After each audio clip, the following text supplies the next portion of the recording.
নমস্কার, তোমাদের প্রত্যেককে স্বাগত জানাই ক্র্যাক ডাব্লিউবি এক্সাম ইউটিউব চ্যানেলে। তোমাদের upcoming West Bengal police constable পরীক্ষাকে টার্গেট করে আমাদের যে মক টেস্টের সিরিজ আসছে, আজকে তার সেট নাম্বার 15 অর্থাৎ 15 নম্বর সেট আলোচনা করব এই ক্লাসের মাধ্যমে। তো বাছাই করা সেরার সেরা জিকে এমসিকিউ উইথ এক্সপ্লেনেশন সহযোগে এই ক্লাস করানো হবে।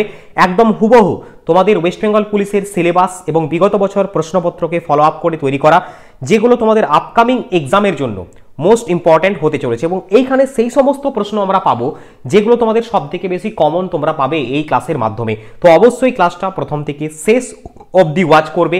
যারা আগের ক্লাস দেখোনি, আমাদের ক্র্যাক ডাব্লিউবি এক্সাম ইউটিউব চ্যানেলের প্লেলিস্টটা চেক আউট করে সমস্ত ক্লাস অবশ্যই একবার দেখে নেবে। ইতিমধ্যে 15টা সেট আমরা ডিসকাস করলাম এবং এইখান থেকে কিন্তু কমন অবশ্যই থাকবে, আমি একটু জোর দিয়ে বলছি।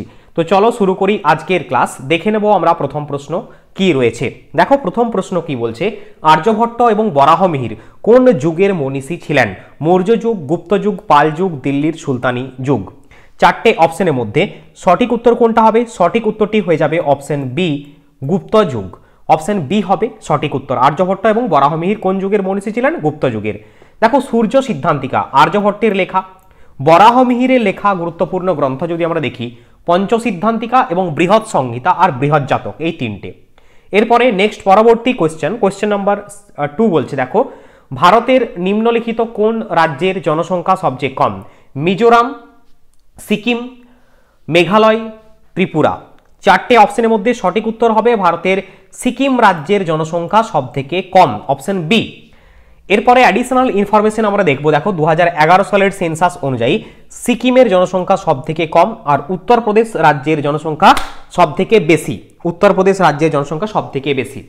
2011 সালের আদমশুমারি অনুযায়ী যদি দেখি, সর্বাধিক জনঘনত্ব বিশিষ্ট রাজ্য বিহার এবং সর্বনিম্ন জনসংখ্যার ঘনত্ব রয়েছে কোথায়? অরুণাচল প্রদেশে।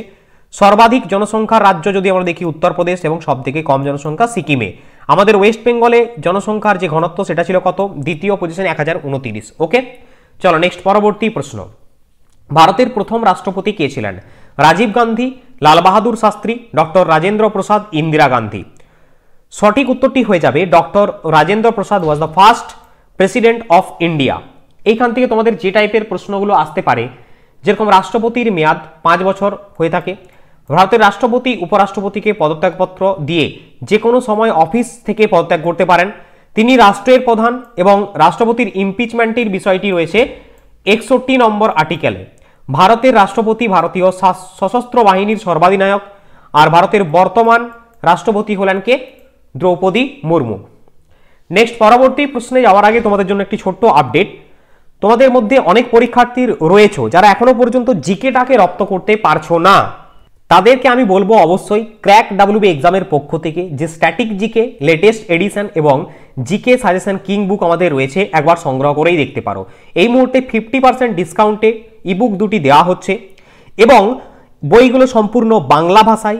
স্ট্যাটিক জিকে বইটিতে complete static GK hand written সম্পূর্ণ বাংলায়, টপিক ওয়াইজ নোটস রয়েছে। আর জিকে সাজেশন কিং বইটিতে আমাদের প্রত্যেকটি বিষয়ের গুরুত্বপূর্ণ এমসিকিউ উইথ এক্সপ্লেনেশন সহযোগে, যেখানে 1550 এমসিকিউ, 5000 ওয়ান লাইনার্স রয়েছে। তো যারা নিতে আগ্রহী, মাত্র 198 অর্থাৎ ডিসকাউন্ট দিয়ে 198 টাকা পেমেন্ট করলে সাথে সাথে ইবুক দুটো পেয়ে যাবে, মানে একটা ইবুকের দাম 99 টাকা। তো অবশ্যই তোমরা হোয়াটসঅ্যাপ করবে এই নাম্বারে, পেমেন্ট করে স্ক্রিনশট দিলে সাথে সাথে তোমাকে ইবুক দিয়ে দেওয়া হবে। তো যারা নিতে আগ্রহী রয়েছে তারা আমাদের স্ক্রিনে দেওয়া এই নাম্বারটিতে হোয়াটসঅ্যাপ করবে। চলো নেক্সট পরবর্তী প্রশ্ন দেখি।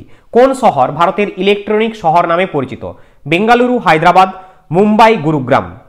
4 নম্বর প্রশ্নের সঠিক উত্তরটি হবে Bengaluru. Option A is the correct answer.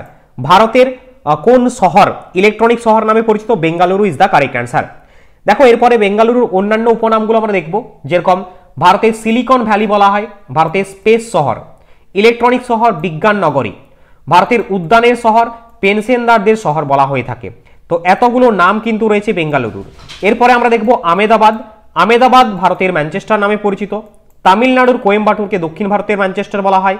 Darjeeling শহরকে বলা হয় হিমালয়ের রানী এবং হায়দ্রাবাদ হচ্ছে মুক্তার শহর। তো অবশ্যই গুরুত্বপূর্ণ অ্যাডিশনাল তথ্যগুলো কিন্তু মাস্ট প্রত্যেকে দেখে রাখবে। চলো নেক্সট পরবর্তী প্রশ্ন, কোয়েশ্চেন নাম্বার 5। টিয়ার গ্যাসের উপাদান কোনটি? ইথ্যান, মিথ্যান, ক্লোরোপিক্রিন, ইথার। টিয়ার গ্যাস বা কাঁদানে গ্যাস আমরা দেখেছি বিভিন্ন মব বা ক্রাউডকে কন্ট্রোল করার জন্য অনেক সময় ইউজ করা হয়। বিশেষ করে পুলিশরা এটা ইউজ করে tear gas. So chloropicrin is the correct answer. Option C হবে সঠিক উত্তর, কাঁদানে গ্যাস। অপশন সি হবে সঠিক উত্তর। ইতিমধ্যে আমাদের পরীক্ষা নিয়ে ডব্লিউপি কনস্টেবল বা কলকাতা পুলিশের কনস্টেবল পরীক্ষা নিয়ে জানি আমরা ডেট নিয়ে একটা সংশয় রয়েছে, তো সেই কারণে ছাত্রছাত্রীরা অনেক সময় আন্দোলন করে, ঠিক আছে, অনেক সময় রাস্তায় নামে ধর্মঘট করতে চায়, আন্দোলন করতে চায়, তো সেই ক্ষেত্রে দেখবে তোমরা টিয়ার গ্যাস বা কাঁদানে গ্যাস ইউজ করা হতে পারে বা হয়েছে বিগত দিনে। ওকে, সো অপশন সি হবে সঠিক উত্তর। নেক্সট পরবর্তী কোশ্চেনে আমরা যাব, ইউআরএল এর সম্পূর্ণ রূপ কি? চারটে অপশন রয়েছে, সঠিক উত্তর কোনটা হবে? দেখো তোমাদের একদম পরীক্ষায় যে টাইপের যে বিষয় থেকে প্রশ্ন আসার কথা সেই টাইপের প্রশ্ন পাবে। এখানে ইতিহাস, ভূগোল, বিজ্ঞান, স্ট্র্যাটেজিকে, current affairs, computer, environment, polity, economy, সমস্ত বিষয়ের কিন্তু কোয়েশ্চেন মিক্সড পাবে এখানে তোমরা। একটি পারফেক্ট সেট 25 কোয়েশ্চেনের, যেগুলো কিন্তু শুধুমাত্র যে ডাব্লিউবি কনস্টেবলের জন্য ইম্পর্টেন্ট এটা নয়, ওয়েস্ট বেঙ্গল পুলিশের এসআই প্রিলিমস, এছাড়াও তোমরা কেপি এক্সাম দেবে, আবগারি দপ্তরে এক্সাম দেবে, লেডি কনস্টেবল দেবে, সমস্ত পরীক্ষার জন্য কিন্তু 100% ইম্পর্টেন্ট ক্লাস। সো 6 নম্বর প্রশ্নের সঠিক উত্তরটি হবে ইউনিফর্ম রিসোর্স লোকেটার, তাই তো? Option D is the correct answer. Option D হবে সঠিক উত্তর, ইউনিফর্ম রিসোর্স লোকেটার। নেক্সট পরবর্তী প্রশ্নে যাব, তৃতীয় সঙ্গম কোথায় সংগঠিত হয়েছিল? মাদুরাই, আরিকোডামু, এর্নাকুলাম, তুতিকোরিন। একদম ভিভিআই করে দাও, খুব ইম্পর্টেন্ট প্রশ্ন। তৃতীয় সঙ্গম যদি আমরা দেখি, তৃতীয় সঙ্গমটি হয়েছিল মাদুরাইতে। অপশন এ হবে সঠিক উত্তর। তাহলে বাকিগুলো আমরা অবশ্যই দেখব। তৃতীয় সঙ্গম মাদুরাইতে অনুষ্ঠিত হয়, তামিল কবিদের সমাবেশ এটি। 3টি সঙ্গম দক্ষিণ ভারতে অনুষ্ঠিত হয়েছিল। প্রথম সঙ্গমটি মাদুরাইতে, দ্বিতীয় সঙ্গমটি অনুষ্ঠিত হয়েছিল কাপাদাপুরমে এবং তৃতীয় সঙ্গমটিও অনুষ্ঠিত হয়েছিল মাদুরাইতে। মানে মাদুরাইতে প্রথম এবং তৃতীয় দুটোই হয়েছিল, আর দ্বিতীয়টা কাপাদাপুরমে। নেক্সট কোয়েশ্চেন নাম্বার 8 তোমাদের স্ক্রিনে তোমাদের জন্য। কোন ফসলকে সোনালী আঁশ বলা হয়? কার্পাস, ধান, পাট, তুলা। সোনালী আঁশ বা সোনালী তন্তু বলা হয়ে থাকে কাকে? সঠিক উত্তরটি হবে 8 নম্বরের পাটকে বলা হয় থাকে। Option C is the correct answer. দেখো এখান থেকে তোমাদের প্রশ্ন আসতে পারে, পাটকে সোনালী আঁশ বা সোনালী তন্তু বলা হয়। পাটের আঁশ চকচকে সোনালী রঙের হয়। খয়েরি বিপ্লব পাট উৎপাদনের সাথে যুক্ত, আর ভারতে পাট উৎপাদনের প্রথম রাজ্য আমাদের ওয়েস্ট বেঙ্গল। ওকে, চলো নেক্সট পরবর্তী কোয়েশ্চেন নাম্বার 9। ইলেকট্রিক বাল্ব এর অভ্যন্তরে কোন গ্যাস থাকে? অক্সিজেন, কার্বন ডাইঅক্সাইড, জিনিয়াস নাকি নাইট্রোজেন? বলো 9 নম্বর প্রশ্নের সঠিক উত্তর কোনটি হবে? ইলেকট্রিক বাল্বের ভেতরে থাকে নাইট্রোজেন গ্যাস। অপশন ডি হবে সঠিক উত্তর। আরো বিভিন্ন গ্যাস থাকে according to this option. Option D is the right answer. যদি আমরা দেখি ইলেকট্রিক বাল্বের ভেতরে সাধারণত আর্গনও থাকে বা নাইট্রোজেন থাকে। বৈদ্যুতিক টিউব লাইটে কোন গ্যাস থাকে? এটা অনেক সময় পরীক্ষাতে আসে। হিলিয়াম গ্যাস থাকে। বৈদ্যুতিক বাল্বের ফিলামেন্টটা কি ধাতু দ্বারা তৈরি? পরীক্ষাতে কিন্তু আসে। একদম 100% ইম্পর্টেন্ট প্রশ্ন, কেউ এড়িয়ে যাবে না। আর পারলে গুরুত্বপূর্ণ পয়েন্টগুলো নোট ডাউন করবে। যদি না পারো আমাদের ইবুক রয়েছে এবং সেগুলো সংগ্রহ করলে তোমাকে জিকে এদিক ওদিক আর ঘুরতে হবে না, কোথাও কোনো ভাবতে হবে না, চিন্তা নেই। তুমি আমাদের ক্লাস করো ইউটিউবে, আর জিকে ওই ইবুক দুটি জাস্ট সংগ্রহ করে পড়তে থাকো। জিকেতে 100% তুমি কমন কিন্তু পেয়ে যাবে। বৈদ্যুতিক বাল্বের ফিলামেন্ট সাধারণত টাংস্টেন দিয়ে তৈরি হয়। Next question number 10। ভারতের বিসমার্ক কে? ভারতের বিসমার্ক কাকে বলা হয়? বল্লভভাই প্যাটেল, মহাত্মা গান্ধী, কেশবচন্দ্র সেন নাকি জওহরলাল নেহেরু? সো 10 নম্বর প্রশ্নের সঠিক উত্তরটি হবে বল্লভভাই প্যাটেলকে ভারতের বিসমার্ক বলা হয়ে থাকে। Option A is the correct answer. Vallabhbhai Patel ভারতের আয়রনম্যান নামেও পরিচিত লৌহ মানব। মহাত্মা গান্ধী বল্লভভাই প্যাটেলকে সর্দার উপাধি দিয়েছিলেন 1928 সালে বারদৌলি সত্যাগ্রহের সময়। তিনি ভারতবর্ষকে একত্রিত করার ক্ষেত্রে মুখ্য ভূমিকা পালন করায় তিনি ভারতের বিসমার্ক নামেও পরিচিত। ওকে, চলো নেক্সট কোয়েশ্চেন নাম্বার 11। ঘূর্ণিঝড় রেমাল নিচের কোন দেশের নামকরণ করেছিল? কোন দেশ নামকরণ করেছিল? ইরান, বাংলাদেশ, ওমান নাকি ভারত? ঘূর্ণিঝড় রেমাল নামকরণ করেছিল ওমান। অপশন সি হবে সঠিক উত্তর। তাহলে সম্প্রতি একটা ঘূর্ণিঝড় হয়েছিল জানো, দানা। সেই দানা ঘূর্ণিঝড় একটি অ্যারাবিয়ান ওয়ার্ড, বাট নামকরণ করেছিল কাতার। তো অবশ্যই কিন্তু এটাও দেখবে। তো এই পয়েন্টগুলো যেগুলো তোমাদের বলে দিচ্ছি স্টার মার্ক করে, খুব ইম্পর্টেন্ট। নেক্সট পরবর্তী প্রশ্ন কোয়েশ্চেন নাম্বার 12। পশ্চিমবঙ্গে কন্যাশ্রী প্রকল্প চালু হয় কবে? খুব ইম্পর্টেন্ট প্রশ্ন, রাজ্য সরকারি প্রকল্প। সঠিক উত্তরটি হবে 2013 সালে। বাট চারটা অপশনে দেখো 2013 করে রয়েছে, বাট আমাকে কোন মাসে হয়েছিল সেটাও জানতে হবে। সো সঠিক উত্তরটা হবে March 2013। Option B is the correct answer. এই কন্যাশ্রী দিয়ে আরেকটা প্রশ্ন হয়, কন্যাশ্রী প্রকল্প চালু হয় 2013 সালে মার্চ মাসে, বাট কন্যাশ্রী দিবস কবে পালন করা হয়? 14ই আগস্ট প্রতি বছর কন্যাশ্রী দিবস পালিত হয়। 14ই আগস্ট। ওকে, আচ্ছা, এখানে কন্যাশ্রী দিবস 14ই আগস্ট পালন করা হচ্ছে। রাষ্ট্রপুঞ্জ থেকে অ্যাওয়ার্ড পেয়েছিল সেরা 2017 সালে। আর 2018 সালে চালু হয় রূপশ্রী প্রকল্প। 2015 সালে চালু হয় সবুজ সাথী স্কিম। Next question number 13। ভারতের রাজ্য পুনর্গঠন সংক্রান্ত আইন চালু হয় কবে? স্টেট রিঅর্গানাইজেশন অ্যাক্ট, চালু হয় কবে? সঠিক উত্তরটা হবে 1956 সালে। Option C is the correct answer. দেখো স্টেট রিঅর্গানাইজেশন অ্যাক্ট অনুসারে যদি আমরা দেখি 1956 সালে 31শে আগস্ট এটি প্রণীত হয় এবং ভারতবর্ষে সংবিধানের মাধ্যমে এটিকে মানে আভ্যন্তরীণ সীমানা পুনর্গঠনের জন্য এটা বাস্তবায়ন করা হয়েছিল। সেই সময় ভারতে 14টি রাজ্য ছিল এবং 6টি কেন্দ্রশাসিত অঞ্চল ছিল। এটাই আমি বলতে চেয়েছিলাম, 14টি রাজ্য, ঠিক আছে, 14টি স্টেট আর 6 হচ্ছে তোমার ইউটি। ওকে, তো এই দুটো বিষয় দেখে রাখবে। নেক্সট কোয়েশ্চেন নাম্বার 14, ভারতের জলবায়ু কি প্রকৃতির? ক্রান্তীয়, মৌসুমী, নিরক্ষীয়, ক্রান্তীয় নাকি কোনোটাই নয়? 14 নম্বর প্রশ্নের সঠিক উত্তর হবে অপশন এ, ক্রান্তীয় মৌসুমী প্রকৃতির হচ্ছে ভারতের জলবায়ু।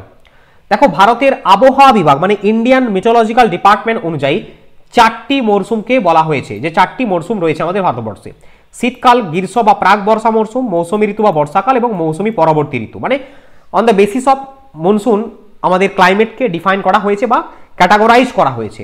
ডিসেম্বর থেকে এপ্রিলের প্রথম দিক শীতকাল, ঠিক আছে।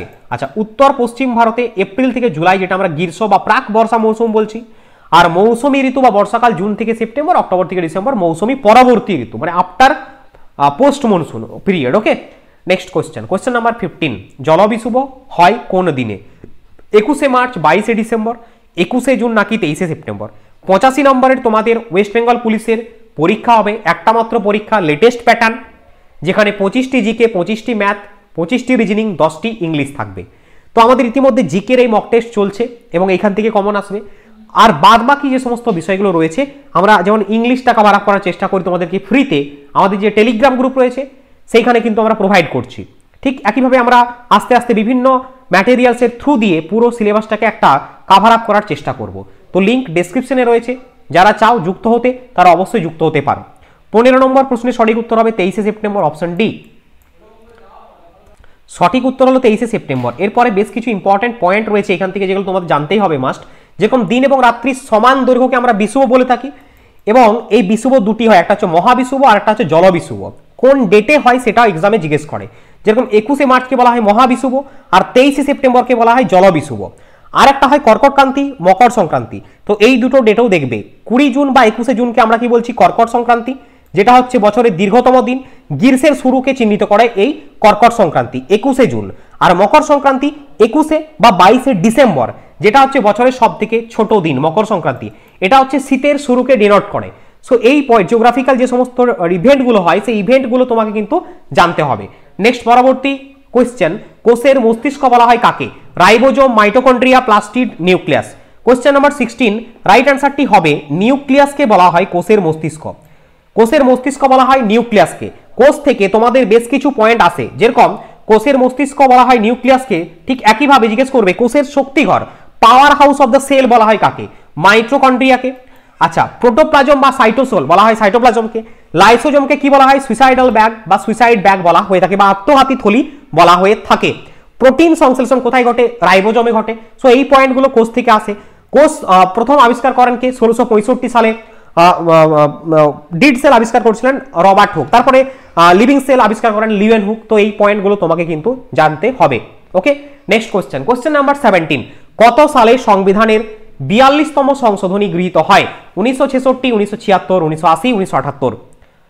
কোয়েশ্চেন নাম্বার 17 সঠিক উত্তর হবে 1976 সালে ভারতে 42তম সংবিধান সংশোধন গৃহীত হয়। Option B is the correct answer. দেখো সংবিধানে 1976 সালের সংশোধন 42তম সংশোধনের মাধ্যমে সমাজতান্ত্রিক এবং ধর্মনিরপেক্ষ শব্দ দুটি যুক্ত হয় সংবিধানে প্রস্তাবনায়। এই সংশোধনী আইনকে মিনি কনস্টিটিউশনও বলা হয়ে থাকে। নেক্সট কোয়েশ্চেন নাম্বার 18, স্বাধীন ভারতের প্রথম গভর্নর জেনারেল হলেন নিম্নের কে? একদম 100% ইম্পর্টেন্ট প্রশ্ন। Lord Hastings, Lord Mountbatten, Vallabhbhai Patel, এদের কেউই নন। 18 নম্বর প্রশ্ন, সঠিক উত্তর কোনটা হবে? 18 নম্বর প্রশ্নের সঠিক উত্তরটি হয়ে যাবে লর্ড মাউন্টব্যাটেনকে স্বাধীন ভারতের প্রথম গভর্নর জেনারেল বলা হয়ে থাকে। দেখো স্বাধীন ভারতের শেষ গভর্নর জেনারেল হলেন কে? চক্রবর্তী রাজা গোপালাচারী।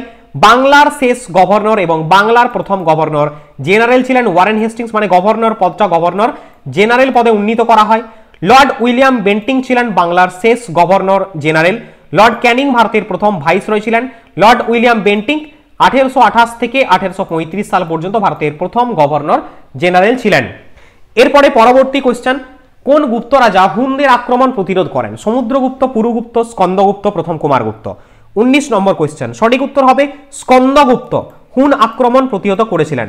একদম ডাইরেক্টলি তোমরা কিন্তু প্রশ্ন পাবে। বাকি যে সমস্ত পয়েন্টগুলো এখান থেকে প্রয়োজন, যেরকম গুপ্ত সাম্রাজ্যের প্রকৃত প্রতিষ্ঠাতা বলা হয় কাকে? প্রথম চন্দ্রগুপ্তকে। হুন আক্রমণ প্রতিহত করেন স্কন্দগুপ্ত, তাই তাকে রমেশচন্দ্র দত্ত কি বলছে? ভারতের রক্ষাকারী। এই পয়েন্টটাও ইম্পর্টেন্ট, ঠিক আছে। প্রথম কুমারগুপ্ত নালন্দা বিশ্ববিদ্যালয় প্রতিষ্ঠা করেছিলেন। প্রথম কুমারগুপ্তের সময়কালে শান্তি সমৃদ্ধির যুগ নামে পরিচিত। সমুদ্রগুপ্তের সভাকবি ছিলেন হরিসেন। এলাহাবাদ প্রশস্তি রচনা করেছিলেন তিনি। ওকে, চলো নেক্সট পরবর্তী প্রশ্ন। ভূপালের যে গ্যাস দুর্ঘটনা ঘটেছিল সেটি কত খ্রিস্টাব্দে ঘটে?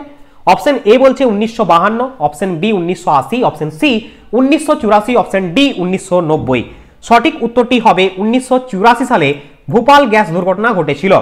মিথাইল যে আইসোসায়ানাইড যে গ্যাস সেটা লিক হয়েছিল, ঠিক আছে, ভোপালের union carbide India limited company কীটনাশক কারখানা থেকে, এবং সেইখানে মধ্যরাত্রিতে 3 ডিসেম্বর 1984 সালে এই দুর্ঘটনা ঘটে, যেখানে 3800 জন মানুষ তাৎক্ষণিকভাবে ইনিশিয়ালি মারা গিয়েছিল। এবং এইখান থেকে আর একটা প্রশ্ন তোমাদের আসে, কিয়োটো প্রোটোকল কবে হয়? 1997 সালে হয়েছিল কিয়োটো প্রোটোকল। তোমরা আমাকে কমেন্টে জানাও মন্ট্রিল প্রোটোকল কত সালে স্বাক্ষরিত হয়? মন্ট্রিল প্রোটোকল কত সালে স্বাক্ষরিত হয় তোমাদের জন্য হোমওয়ার্ক দিলাম, ঠিক আছে। চলো এরপরে পরবর্তী কোশ্চেন আমরা দেখব। এরপর আমরা কারেন্ট অ্যাফেয়ার্স থেকে প্রশ্ন দেখব। সম্প্রতি প্রকাশিত দিয়াশলাই বইটির লেখককে? শশী থারুর, কৈলাস সত্যার্থী, চেতন ভগত, দলাই লামা।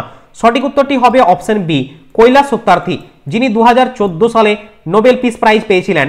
মালালা ইউসুফজাই পাকিস্তানের মোস্ট ইয়ংগেস্ট লেডি, মানে মিলিতভাবে যৌথভাবে। তো কৈলাস সত্যার্থী এইবারে তার অটোবায়োগ্রাফি লিখেছেন দিয়াশলাই। ওকে, চলো নেক্সট পরবর্তী প্রশ্ন। কোশ্চেন নাম্বার 22, পঞ্চায়েত স্তরে ডিজিটাল লাইব্রেরি প্রতিষ্ঠা করা হবে বলে ঘোষণা করল ড্যাশ রাজ্য সরকার? পশ্চিমবঙ্গ, উত্তরাখণ্ড, উত্তরপ্রদেশ, কেরালা। সঠিক উত্তরটি হবে অপশন সি উত্তরপ্রদেশের রাজ্য সরকার পঞ্চায়েত লেভেলে ডিজিটাল লাইব্রেরি প্রতিষ্ঠা করা হবে বলে ঘোষণা করেছেন। নেক্সট কোশ্চেন, কোশ্চেন নাম্বার 23, সম্প্রতি কোন দেশের বেসরকারি কোম্পানির ল্যান্ডার ব্লু ঘোস্ট চাঁদের মাটিতে পদার্পণ করলো? সঠিক উত্তরটি হবে America. Option C is the correct answer. Next প্রশ্ন, জার্মানির নতুন চ্যান্সেলর হিসাবে কে নিযুক্ত হবেন? সঠিক উত্তরটি হবে কোনটা? তোমাদের 24 নম্বর প্রশ্ন, ফ্রেডরিক মার্জ হবে সঠিক উত্তর। নেক্সট কোশ্চেন নাম্বার 25, ভারতের নতুন প্রধান নির্বাচন কমিশনার হিসেবে নিযুক্ত হলেন কে? Gyanesh Kumar. Option C is the correct answer. So dear student and aspirant, আজকের ক্লাসে এই ছিল বাছাই করা সেরা এমসিকিউ উইথ এক্সপ্লেনেশন। আশা করছি ক্লাসটা প্রত্যেকের ভালো লেগেছে। যদি ভালো লাগে লাইক শেয়ার করে দাও। আর আমাদের হোয়াটসঅ্যাপ গ্রুপ ডব্লিউপি এবং KP the Bengal battalion WhatsApp group রয়েছে। তুমি ডাইরেক্টলি তোমার হোয়াটসঅ্যাপে এই কিওয়ার্ডটা স্ক্যান করে আমাদের গ্রুপে জয়েনের জন্য রিকোয়েস্ট করতে পারো। এখানে প্রতিদিন ক্লাস আপডেট, পরীক্ষা সংক্রান্ত আপডেট, বিভিন্ন ফ্রি ম্যাটেরিয়াল, পিডিএফ, চাকরির আপডেট, মক টেস্ট তুমি পাবে। তো অবশ্যই জয়েন হয়ে যাও। আর আমাদের Telegram group crack WB exam রয়েছে, সেখানেও যুক্ত হতে পারো। ওকে, সেটারও লিঙ্ক ডেসক্রিপশনে দেওয়া আছে। যদি ক্লাসটা ভালো লাগে অবশ্যই লাইক শেয়ার তো করবেই, বন্ধুর সাথে শেয়ার করবে। আর একটা বিষয় বলে দিই, যারা নোটস নিতে আগ্রহী রয়েছে তারা হোয়াটসঅ্যাপ করো স্ক্রিনে দেওয়া হোয়াটসঅ্যাপ নাম্বারে। ওকে, তো ডিয়ার স্টুডেন্ট, আজকের ক্লাসে এতটাই। দেখা হচ্ছে তোমাদের সাথে আবারও নেক্সট ক্লাসে। প্রত্যেকে ভালো থাকবে, সুস্থ থাকবে। বন্দে মাতরম, জয় হিন্দ।